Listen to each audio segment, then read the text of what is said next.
So are you for or against a seller's property information statement? In its present form, I'm not happy with it at all. Am I happy with the concept of disclosure? Absolutely. The trouble is, David, that today the disclosures, they make experts out of amateurs. In other words, people don't know enough about their homes to answer the questions that are there. I don't like the questions. Pardon me, I'll rephrase that. I don't like all the questions, and there's a lot of questions that are omitted. For instance, under the law today, a real estate agent has to disclose a material fact.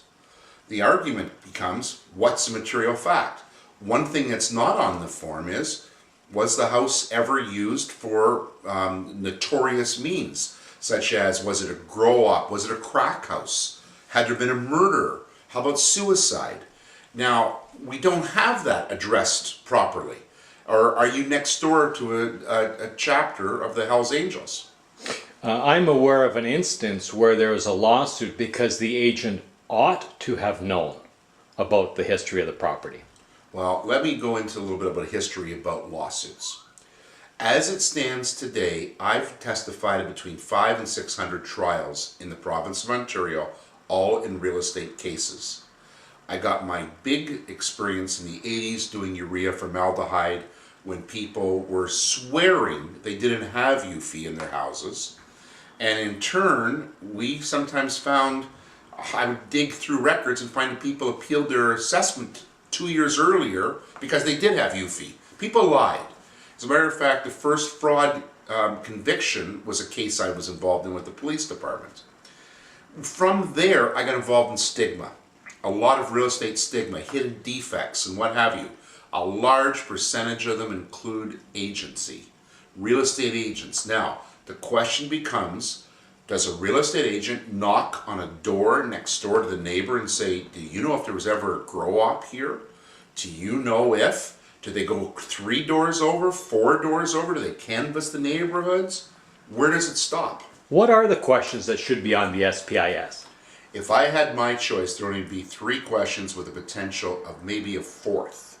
And the 3 to 4 questions are as follows.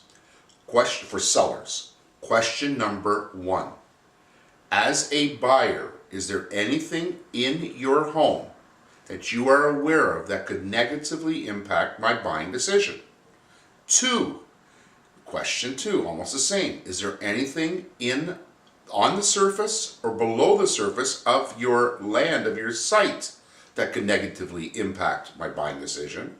And 3, which is not addressed at all in an SPIS form, is there anything within the neighborhood, either in force or pending, that I should know about that could negatively impact my buying decision? I want to elaborate on that for a second. What if they're moving because they found out a released pedophile is taking up residence? What if they're moving because they found out that the airport's shifting a runway and it's going to have traffic over their head? Or they're going to be putting a recycling plant in so close it's going to have obnoxious odors?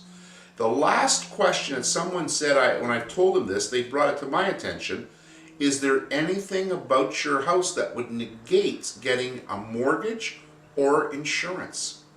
I thought those are the only questions I'd ask. That covers everything. So to put it very simply, if a client said to me, should I or should I not sign the SPIS, your definitive answer would be? No.